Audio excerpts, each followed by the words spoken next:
ازيكم يا جماعه، واهلا بيكم في كورس بريمير برو للمبتدئين الدرس الثالث. لو انت وصلت للدرس الثالث فده معناه ان انت ان شاء الله في احتماليه كبيره جدا ان انت تكمل الكورس للاخر، وان انت واخد الموضوع فعلا بجد، لان معظم الناس بياخدوا الدرس الاول والثاني، او حتى مش الكورس ده بس، الكورسات الثانيه كمان، وبيبداوا يوقفوا والموضوع بيبقى مش احسن حاجه معاهم. الدرس ده ان شاء الله هنتكلم عن الجزء اللي فوق ده، تكمل على الدرس اللي فات بتاع اللاي اوت، وهنتكلم فيه عن الشريط اللي فوق في بريمير. اول حاجه احنا هنتكلم عنها هي الويندو، لان دي برضو تكمل على الدرس اللي فات. جزء اللاي اوت الويندو هتبقى اكبر جزء منه. اول حاجه خالص فيها هتبقى الورك سبيسز. الورك سبيس ديت زي ما احنا شرحنا في اول خالص، كل واحده فيهم بتعبر لك انت في انهي مرحله دلوقتي في الايديتنج. يعني دلوقتي انا شغال في الايديتنج، فدي هتبقى باين لي حاجات اللي ليها علاقه بالايديتنج، زي السيكونس بتاعي، المونيتور بتاعتي، البروبرتيز، الميديا براوزر، البروجكت بتاعي، والحاجات ديت.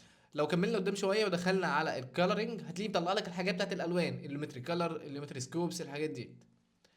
برضو لو نزلت شويه ودخلنا على الجزء بتاع الاوديو، هتلاقيه مطلع لك الميكسرز والحاجات بتاعت الاسينشال ساوند. اظن كده مفهومه يعني. لو نزلنا تحت شويه هتلاقي عندك ريسيت تو سيف لي اوت، لو انت عايز ترجع للحاجه اللي انت حافظها بيها. بس انت اهم حاجه تدوس على المرحله اللي انت فيها. يعني احنا دلوقتي في مرحله الايديتنج، يعني هندوس على الايديتنج وندوس على ريسيت تو سيف لي اوت، هيرجعنا زي اللي احنا عايزينها بالظبط. لو انا عايز دي مثلا عميل شغال معايا على ريلز مثلا ولا حاجه، فانا بظبط مثلا الحاجه بتاعته، واخد مثلا ديت واجيبها يمين كده مثلا، بحيث ان الريل يبقى بالطول. اخد السيكونس بتاعي مثلا جنبيهم هنا كده، وكل الاي اوت بتاعي بيبقى مظبوط على اساس ان الريل يبقى شكله ايه، مظبوط قدامي هنا كده اهو. طب انا كل مره هخش اشتغل على العميل دوت هبدا اعمل ريسيت تو سيف لاي اوت وابدا اغير حاجه تاني؟ اكيد لا. فانا بعمل ويندو وادوس ورك سبيسز هنا، وانزل تحت سيف از نيو ورك سبيس، وادوس عليها واختار مثلا فيرتيكال، او اسميها اي حاجه، او اسميها باسم العميل مثلا او حاجه. وكل مره ابقى عايزها بدوس ويندو وادوس ورك سبيسز، وهلاقيها هنا قدامي. يعني عندك فيرتيكال، فيرتيكال 2، ورك، الحاجات دي كل واحده فيهم بتبقى على حسب انت مسيفها بايه. هننزل تحت شويه هنلاقي حاجه اسمها اكستنشنز. الاكستنشنز ديت هي البلجنز اللي انت بتلاقيها. يعني مثلا لو انا عندك الاوتوكاد اللي انا كنت لسه عامل عنها فيديو، اتمنى تخش تشوفوه يعني، هيفرق معاكم قوي. اوتوكاد مثلا دي بلجن انا بستخدمها مثلا للتقطيع، بقطع كل حاجه التايم لاين بتاعي من غير ما المسه، وميزتها اللي بتدعم اللغه العربيه. بريمير كومبوزرز ده اللي انا بعمل مثلا بيه ترانزيشنز، بحط بيه كلام بيتحرك، في ساوند افكتس برضو، في حاجات كتير قوي. دي هنا الحاجات اللي انت هتستخدمها في الاكستنشنز اللي بره، عامله شبه الاكستنشنز اللي احنا بنحطها في مثلا في جوجل كروم او ايدج ولا حاجه كده. عندك تحتيها هنا حاجه اسمها ماكسمايز فريم. ماكسمايز فريم دي اللي انت بتقول له انا عايز البانل ديت تاخد الشاشه كلها. بص اهي اخدت الشاشه كلها. طبعا دي ممكن نعملها بطريقه تانية، اللي احنا ندوس تكتينه هنا على اسم البانل اللي احنا فيها، او هندوس على العلامه بتاعت اللي هي عامله شبه ما يقرب الى، او الذال مثلا في الكيبورد عندك.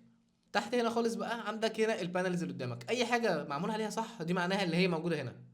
اي حاجه مش معمول عليها صح معناها اللي هي مش موجوده. صح ديت مش معناها ان هي قدامك، لا، دي ممكن تبقى مختفيه جوه حاجه مثلا، فعادي خالص تدوس عليها هتظهر لك. هنخش بعد كده على التاب بتاعت الفيو تاني واحده.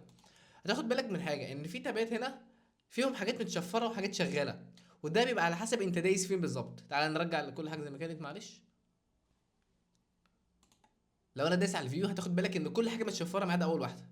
فانا ديت عشان هي اسمها الفيو، فانا لازم ادوس على ايه، مثلا المونيتور عشان دي فيها الفيو. بدوس عليها هلاقي كل حاجه تقريبا طلعت لي. اول واحده حاجه اسمها البلاي باك ريزوليوشن، ديت اللي بتقول لك الريزوليوشن بتاع البلاي باك. يعني انا لو شغال مثلا في الفيديو، عايز اشوف الفيديو بكواليتي كويسه، هخليها اعلى حاجه. بس المشكله مش دايما الكمبيوتر بتاعي بيبقى الامكانيات بتاعته مش بتبقى مساعداه ان هو يشوف الفول ريزوليوشن، فبالتالي انا بضطر انزلها شويه للنص او الربع او التمن، عشان ايه، الجهاز بتاعي يقدر يشتغل كويس ما يقطعش. كل ده ملوش علاقه خالص بالفيديو اللي هيطلع لي في الاخر، ده للحاجات اللي هي للبريفيو مش اكتر، انت بتشوفه بس. تاني واحده هنا دي اللي اسمها البوست ريزوليوشن، بس بدل وانا شغال الريزوليوشن بتقل، لا، وانا واقف كمان. يعني مثلا انا في حاجات انا بعملها البوست بخليها فل، عشان دايما لما بوقف ببقى في حاجه معينه عايز اشوفها، عايز اقرب على حته معينه مثلا، هل اشوف مثلا الالوان هنا مظبوطه ولا لا، فبالتالي بخلي البوست دي خليها فل. تالت واحده اسمها هاي كواليتي بلاي باك. البلاي باك التالته ديت ايه اختلافها عن الاولانيه؟ هي التالته برضو بتخلي الكواليتي بتاعتك اعلى والحاجات دي كلها، بس الفرق بينها وبين الاولانيه اللي هو انت عملتها فول، يعني ان الهاي كواليتي بلاي باك بتخلي الفيديو بتاعك الشاربنس بتاعته اعلى، الالوان بتاعته ادق شويه، الحاجات دي كلها. لكن الفول بلاي باك ريزولوشن هي اول واحده خالص، لو احنا دوسنا فوق خالص ودخلنا على فول، دي مش بتزود لك حاجه، هي بتعمل لك بس بتخليك تشوف الفوتج بتاعتك او الفيديوهات بتاعتك بالشكل الاساسي اللي جايه منه الكاميرا، يعني او الموبايل اللي انت مصور بيه عامه. لكن ديت بتحسن، التالت واحده دي بتحسنه اكتر. هننزل بعديها على الجزء بتاع ديسبلاي مود. ديسبلاي مود دوت هتلاقي الحاجات اللي قدامك ديت اللي هي الفا وريد وجرين وبلو. الحاجات دي ليها علاقه بالكالر جريدنج اكتر، لان هي بتركز على الشانلز اللي احنا بنشوف ايه انهي الوان مركزه اكتر في الصوره وهكذا. الحاجات دي كلها ان شاء الله هنبقى شغالين فيها وهناخدها بالنا منها قدام. تحتيها بقى عندنا حاجه اسمها المالتي كاميرا. المالتي كاميرا دي بتفرق معانا واحنا شغالين في البودكاست.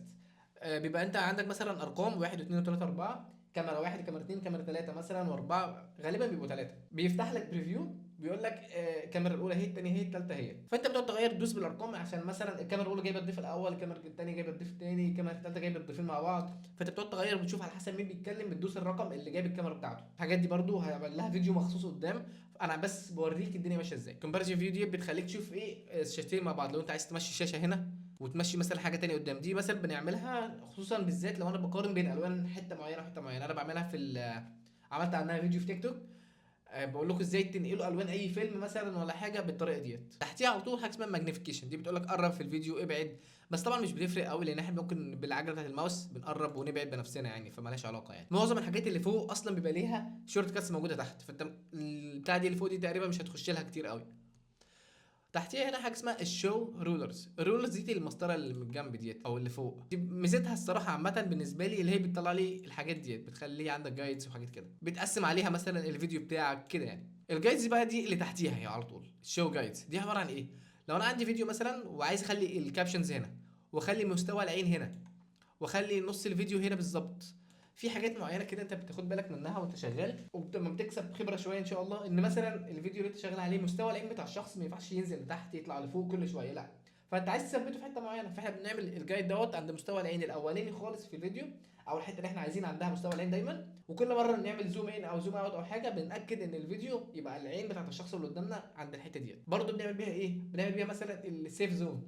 انا عندي تيك توك وانستجرام مثلا بيقطعوا من الجنبين، تمام؟ حته مثلا عندها يبدا الاسم مثلا والديسكريبشن بتاع الفيديو بيبان، والجنب اليمين بيبان مثلا في، هو اليمين الموبايل يعني بيبان فيه اللايكس والسيفد والكومنتس والحاجات دي كلها. فانا مش عايز الكلام اللي انا بحطه يطلع هنا، فبعمل مثلا ايه؟ بشد مثلا جايد ناحيه اليمين وجايد تحت شويه، بحيث ان الحته دي دول ما اوصلهمش. لو انا وصلت لهم معنى كده ان انا داخل تحت الحته اللي انا بتكلم عليها، ما ينفعش اخش لها، اللي هي تحت اللايكس وكده. تحت هنا بقى حاجه اسمها لوك جايد. بالغلط ساعات بتلاقي نفسك بدل ما تحرك التكست بتحرك الجايد نفسه، فانا مش عايز دوت، فانا بدوس لوك جايدز عشان مهما احرك اي حاجه ما تلعبش في الجايدز بتاعتي. اد جايد عادي خالص اهي، بيقول لك انت عايز تحطه مثلا عند نسبه كام، 50% من الفيديو ده في النص. لو انت عايز تحطه بالبيكسلز عند مثلا 1920 1080 عند اي حته معينه في الفيديو. يبدا من الليفت للرايت، هنغير الالوان، عايز تخليه فيرتيكال عايز تخليه هوريزونتال. بس الحاجات دي كلها مش هتعمل بيها حاجه غير ان انت ممكن تجيبها من هنا اهو. هننزل تحت شويه هنلاقي حاجه كلير جايدز، شيل كله. تحتيها هنا سناب ان بروجرام مونيتورز. السناب دي عباره عن ايه؟ انا لما باجي احرك التكست بتاعي مشكلته معايا ان انا ببقى مش عارف هو فين بالظبط النص، فين اللي مش عارف ايه لو انا مش عامل جايدز. فدوت سناب يعني لما بيجي مثلا عند النص، لما باجي اشد حاجه بيعمل لي كده، بيلزقها في النص عندها في الحته في بالظبط، بيلزقها عند نهايه الفيديو مثلا، بحيث ان انا ما يبقاش مثلا في حته بره الفيديو سنه، لا بيظبطها لي كانها مغناطيس يعني. تحت خالص في حاجه اسمها الجايد تمبلتس. الجايد تمبلتس ديت هي تمبلت. انا مثلا عامل تمبلت للسيف زون اللي بتاع تيك توك، وتمبلت للسيف زون بتاعت يوتيوب، الحته اللي هي مش عايز احط كلام والشخص اللي قدامي البار بتاع الفيديو شغال مثلا قدامه، فانا الكابشنز بتاعتي مثلا لو حطيتها تحت هتبقى معمول عليها لون اسود مثلا، فانا مش عايز ده، فبعمل جزء تحت كده، وفي الاخر خالص بسمي دوت اليوتيوب تمبلت او اليوتيوب سيف زون مثلا. نفس الكلام تيك توك زي ما قلت. في حاجات تانية مثلا بعمل لها زي اما كنت شغال مع كذا عميل، كل عميل كان عايز يحط الكابشنز في حته، فانا كنت مسمي كل تمبلت بعميل معين. العميل دوت مثلا عايز الكابشنز بتاعته فوقيه، فكنت بخلي مثلا سطرين كده مثلا من جايدز قدامي ما بينهم يتكتب الكابشنز ده باسمهم، مثلا اسمهم حامد. عميل تاني عايز الحاجه تحت، عايز الكابشنز تحتيه، هو تحت جسمه هنا بالظبط عند الحته بتاعت الصدر دي بالظبط، فبخلي حته عند الصدر عنده وبعمل عليها فوقيها جايد وتحتيها هي بالظبط جايد، واكتب الكلام في النص وبسميها باسمه وهكذا. دلوقتي يا جماعه الساعه 12 بالليل في يوم رمضان، وبجد الفيديوهات دي بقت متعبه جدا الصراحه بالنسبه لكميه الشغل بتاعها وكميه السكرين ريكوردنج والحاجات اللي هي متطلباها وكده. فاتمنى بجد ان انتوا تعملوا سبسكرايب، لان هي دي الحاجه الوحيده اللي حرفيا اللي بتخلي الواحد متحمس ان هو يكمل اكتر. شكرا. هنخش بعد كده على الجزء بتاع الجرافيكس اند تايتلز.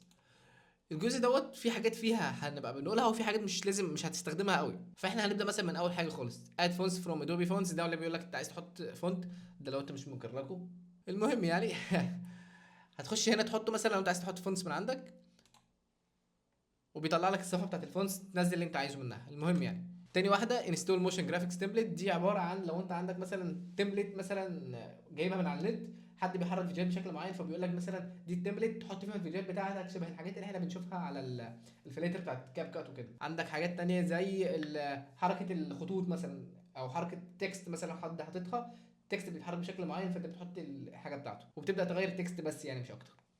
تحت هنا هتلاقي حاجات كتير قوي متشفره لان احنا مش دايسين على على الحاجه بتاعتها. يعني مثلا لما دوسنا سيكونس هتاخد بالك ان نيو لير اتبانت عندك فيها. لو عايز تعمل تكست، عايز تعمل تكست فيرتيكال الكلام يتكتب بالطول كده، عندك تعمل ريكتانجل، اليبس، بوليجون، اشكال مثلا عايز تعملها على على الشاشه قدامك وهكذا. تمام. نيو لاير برده فيها في الاخر راس فروم فايل، ده اللي هو انت بتقول له انا عايز احط ايه، هتحط مثلا حاجه من الجهاز عندك، تحط صوره، تحط فيديو عادي يعني، بدل ما تشد يعني قصده. تحت هنا بقى حاجات متشفره شويه هتلاقيها align to video frame، align to video frame as group.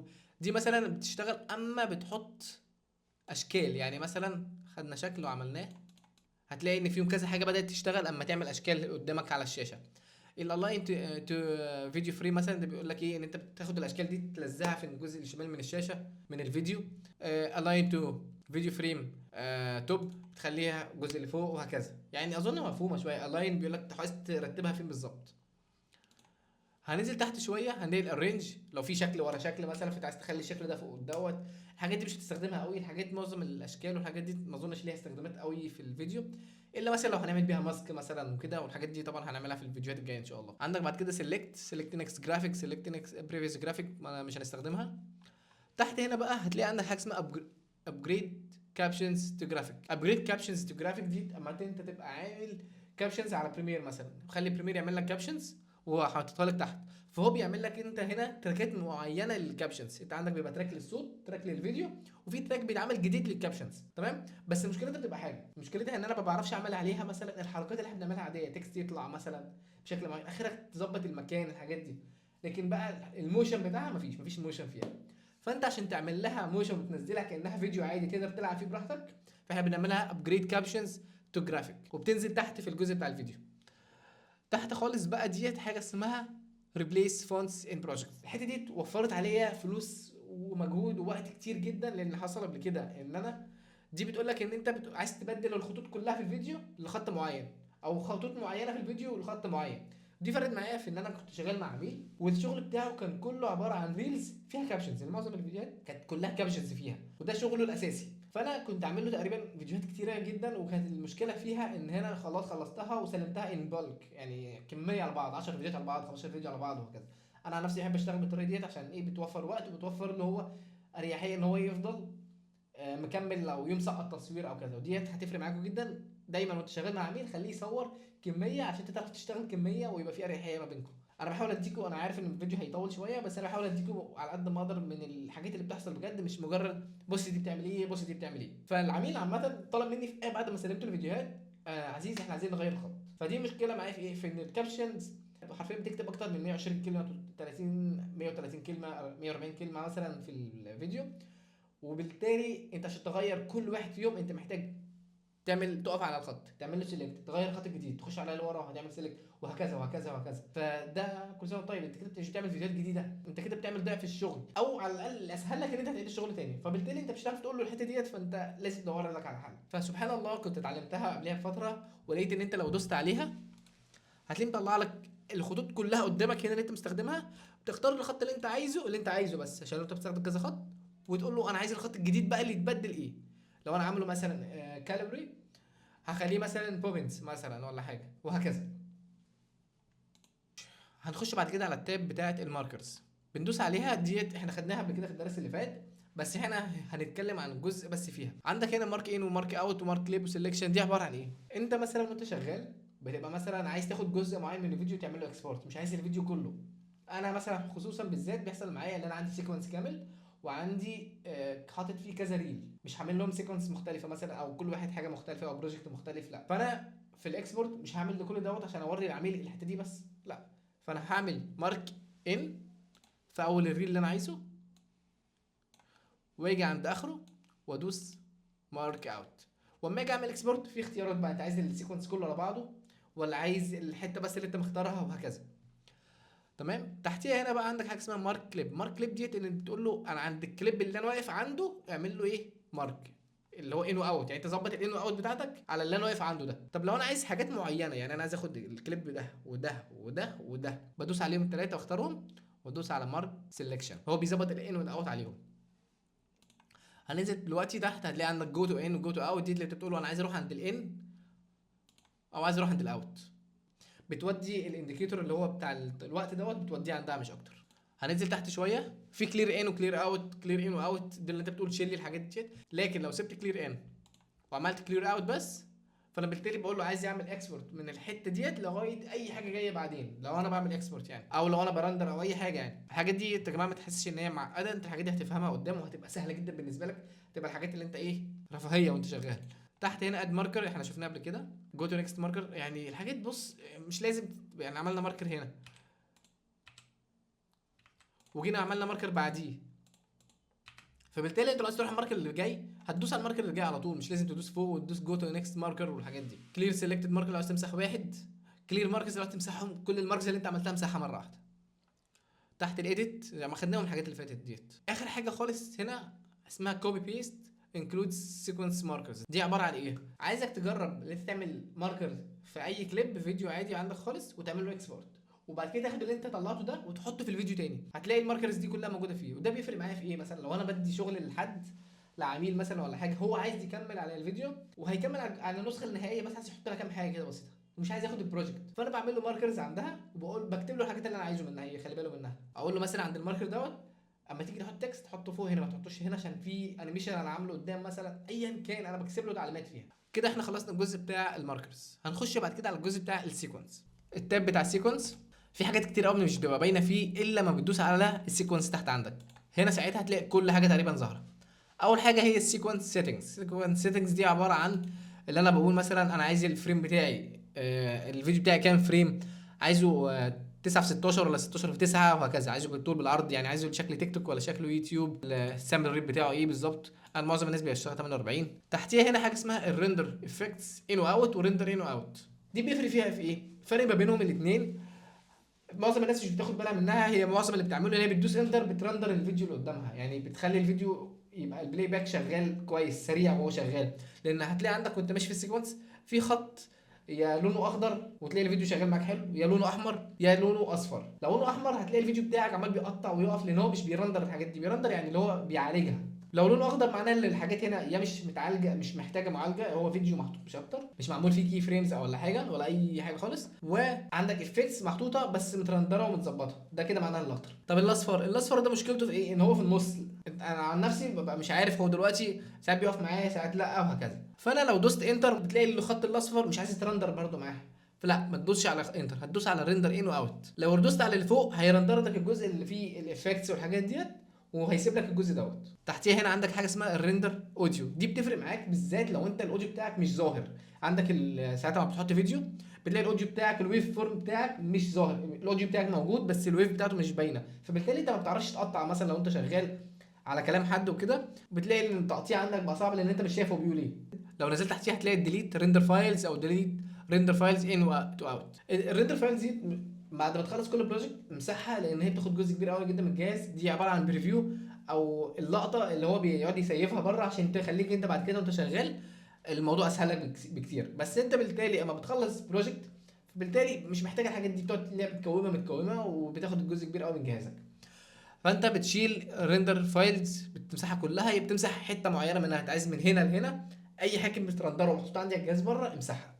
هننزل تحتيها هنا هنلاقي حاجه اسمها الماتش فريم. الماتش فريم دي عباره عن ايه؟ انا لما باجي مثلا شغال على فيديو معين، فانا الفيديو بتاعي مثلا متقسم لكذا حاجه، فيديو اول واثنين وثلاثه مثلا متقطعين، فانا جيت عند جزء الفيديو التاني رحت قاطع منه حته من الاول ومن الاخر واتبقى الحته اللي في النص بس هي اللي انا بتكلم فيها، دي اللي كويسه وحطيتها في السيكونس بتاعي، فبالتالي وانا شغال في السيكونس الجزء اللي انا قطعته متشال خلاص ممسوح. لكن لو انا عايز اشوف اشوف الحته دي تاني، اشوف ايه اللي اتقال قبليها، اشوف حاجه فيها مثلا، فبدوس على الفيديو وبدوس ماتش فريم وبلاقي السورس طلعت لي، ده الفيديو اللي طلع لي اللي هو موجود هو في الفيديو جوه في السيكونس، بس قبل ما يتقطع هتاخد بالك ان الجزء اللي متقطع وموجود في السيكونس معمول عليه هايلايت كده. لو انت مش فاهم الجزء ده بالظبط هتلاقيه في الفيديو اللي فات مشروح بالتفصيل ايه الفرق بين السورس مونيتور والبروجرام مونيتور بتاعتنا. طب لو انا عندي حته معينه في الفيديو هنا في السورس مونيتور انا وقفت عندها وعايز اشوفها هي في انهي حته بالظبط في البروجرام مونيتور في السيكونس عندي، فبدوس سيكونس ريفرس ماتش فريم بيطلعها لي هنا بالظبط هي فين. لو نزلت تحت هتلاقي اد اديت، ده بيقول لك تقطع، ده قطع عامه. اد اديت تو اول تراكس، لو دوست عليه هتلاقي لو انت حاطط كذا حاجه فوق بعض فهتلاقيه هو قطعهم كلهم مره واحده. تريم اديت دي حاجات كلها تقطيع، واظن احنا هناخدها في الدروس الجايه، تقريبا الدرس الجاي ان شاء الله هنبقى بنتكلم في السيكونس ونقطع ازاي جواه. تحتيها هنا عندك حاجه اسمها الابلاي فيديو ترانزيشن واوديو ترانزيشن، دي اللي هو انت بتقول له اعمل لي فيد في اخر الفيديو او فيد في اخر الاوديو، دي اختصارها شيفت دي على طول. لو نزلت تحتيها شويه هتلاقي ليفت واكستراكت، دول ما بنعملش بيهم حاجه تقريبا. زوم ان، ده بيقول لك اللي انت بتزوم على السيكونس وبترجع، طبعا في حاجات كتير قوي بتفرق اللي انت ما تعملهاش من هنا. يعني لو دوست على الت والعجله هتلاقيه بيقرب ويبعد، لو دوست على الكنترول والعجله هتلاقيه بيطلع فوق وينزل في السيكونس تحت، لو دوست على العجله بس هتلاقيه بيطلع قدام وبيرجع، فانت مش محتاج انك تعمل زوم من فوق. وخصوصا كمان ان انت عشان تبقى اديتور اسرع واشطر بكتير فانت لازم تاخد بالك ان كل حاجتك هتبقى ايدك الشمال على الكيبورد، ايدك اليمين على الماوس ما بيتحركوش، ودي ما بتروحش الناحيه اليمين وده ما بيتشالش من على الماوس. تحتيها هنا كلوز جاب ديت، لو انت عندك كذا فيديو جنب بعض بس فيهم فراغات في النص فانت بتعمل علامه سيلكت كلهم وبتدوس كلوز جاب، دي يعتبر اختصار من الاختصارات لو انت بدل ما تقعد تمسح الفراغات اللي في النص. الاربع حاجات اللي تحت دول مهمين في حته ايه معينه. ستاب ان تايم لاين دي عباره عن مغناطيس، لو انت مثلا جيت في فيديو وبتشده بتحطه مثلا في حته معينه بتشده كده مثلا جنب الفيديو ده، فممكن وانت بالغلط تلاقي نفسك حطيته فوقيه مثلا، حطيته قبليه بشويه، لا انا عايز اظبطه بقى على طول مش كل مره هقرب قوي واخش، لا فانت لازم بتدوس عليها وهي هتلاقي المغناطيس اللي تحت دي جنب في السيكونس هنا دي، وهتلاقي ايه اتظبطت اكن في مغناطيس شدهم على بعض.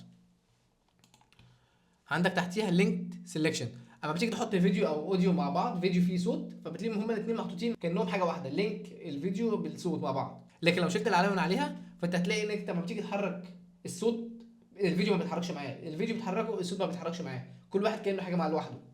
تحتيها حاجه اسمها سيلكشن فولوز بلاي هيد، ديت بتقول له اللي انت وانت ماشي في الفيديو في السيكونس بتاعك وانت ماشي بالسي تي اي اللي هو اسمه الكرنت تايم انديكيتور، ده اللي هو العلامه الزرقاء اللي في النص ديت، عمال بيعمل سيلكت لوحده على الفيديوهات. نصيحه مني سيبها شغاله لان هي هتفيدك قدام وهقول لك ازاي بتسرع شغلك جدا. تحتيها على طول حاجه اسمها شو ثرو اديتس، ديت لو انت عندك فيديو وقطعته في النص بيعمل لك علامه صغيره كده بتقول لك ان الفيديو ده والفيديو دول متصلين مع بعض عند الحته دي بالظبط، يعني مفيش فيديو مثلا مقطوع منه حته زياده مثلا ولا حاجه. يعني انا لو جيت قطعت فيديو من هنا وقطعته تاني من هنا وقطعت الحته اللي في النص شلتها وجمعت دول على بعض مش هيجيب لي العلامه، ليه؟ لان انت لو كملت الفيديو من هنا لهنا في حته في النص لسه الفيديو ده مش مكمل على بعضه، انت فاهم قصدي؟ تحتيها هنا هنلاقي ميكس اب سيكونس، لو انت عايز تعمل حته معينه من الفيديو انت قاطعها مثلا وعايز تعمل لها سيكونس لوحدها، تعمل لها كليب لوحده وكانها فيديو منفصل، فانت بتعمل ميكس اب سيكونس وبتلاقيها طلعت لك في البروجكت بانل عندك وتقدر تتحرك بيها كانها فيديو منفصل جديد. تحتيه خالص هنا هتلاقي عندك اد تراكس وديليت تراكس، اد تراكس دي لو انت عايز تحط تراك جديد او هكذا او عايز تمسح تراكات، وفي عندك تحت خالص دي الكابشنز، لو انت عايز تعمل كابشنز جديده دي بيعملها لك اوتوماتيك لو انت خليت بريمير يعمل لك الكابشنز بتاعتك، لكن لو انت عايز تحط كابشنز من عندك اد نيو كابشنز اهي بيعمل لك تراك جديد للسبتايتلز اهوت وبتلاقيه طلع لك فوق. ده ما ينفعش تحط عليه الفيديوهات وما ينفعش تحط عليه الاوديو، كل حاجه منفصله عن بعض. دلوقتي هنخش على الجزء بتاع الكليب وهتاخد بالك ان كل حاجه فيه مش ظاهره، ده بسبب ان انت مش داس على اي كليب، يعني خد بالك من اسم الكلمه كليب، فانت هتدوس على اي فيديو هتلاقي بقى بدات الحاجات تظهر معاك، رينيم تعمل له سب كليب وهكذا. السب كليب دي الفرق بينها وبين السب سيكونس الاولانيه، الثانيه عباره عن سيكونس، دي عباره عن كليب كانك واخد فيديو معين، فاهم قصدي؟ دي اما بتيجي بتحطها كفيديو مش بتحطها كسيكونس على بعض، تفهم؟ هحاول افهمكم الحته دي قدام شويه يبقى الفرق بين السيكونس والفيديو، ان السيكونس بتاعك متكون من فيديوهات جوه، لكن الفيديو ما ينفعش تحط فيديوهات جوه فيديو، دي مفهومه اظن. يعني البروجكت بتاعك عباره عن كذا سيكونس، السيكونس عباره عن الخط بتاع الفيلم بتاعك، الفيلم ده متكون من فيديوهات، فانت لو عملت مثلا فيديو عملت له سب سيكونس فانت كانك بتقول له ايه، انا عايز سيكونس لوحده متكون من الفيديو ده بس، تمام؟ عشان انت عايز تستخدم معاه حاجه قدام ولا كده. انما لما بدوس سب كليب ده مثلا انا لو واخد فيديو كبير وقطعت حته صغيره منه فانا لما عايز استخدم الحته دي تاني قدام لوحدها، فانا مش هاخد بقى الفيديو الكبير ده واقطعه تاني، اخد الفيديو ده الكبير ده واقطعه تاني وتالت ورابع وهكذا، لا انا هاخد الحته دي بس. فبعمل لها سب كليب وبلاقيها طلعت لي في البروجكت بانل، وباخدها بشتغل بيها مع اكنها كليب. ولو خدت بالك هتلاقي ان علامه الكليب تحتيها تحت هنا، هتاخد بالك اهي بتشد، تلاقي كليب عادي مش بتلاقيها سيكونس. لكن بتاعت الميكس اب سيكونس هتلاقي علامه السيكونس تحتيها. تحتيها هنا حاجه اسمها الفيديو اوبشنز، دي برضو هتلاقي فيها اوبشنز للفيديو. دي كل الحاجات دي هتلاقيها، بص لو دوست كليك يمين على الكليب اصلا تحت كلها في القائمه قدامك هنا اصلا. اد فريم هولد لو انت عايز تعمل فريز للفيديو، عايز تعمل مثلا فيت تعمل له فيل، تحط ادجستمنت لاير مثلا تخليه ادجستمنت لاير هكذا. لو نزلت تحت شويه هنلاقي حاجه اسمها السبيد اند ديوريشن، وتحتيها السين ايديت ديتكشن. السبيد ديوريشن دي انت بتغير السرعه بتاعت الفيديو، والسين ايديت ديتكشن دي حاجه جديده في البريمير بتشتغل بالاي اي، وهتلاقي فيديو معمول عنها بيتكلم عن الخصائص بتاعت الاي اي الموجوده جوه بريمير، ودي واحده منهم. لو نزلنا تحت شويه هتلاقي ريبليس وذ كليب فروم سورس مونيتور، هتلاقي ريندر اند ريبليس، دي مش هتستخدمها قوي.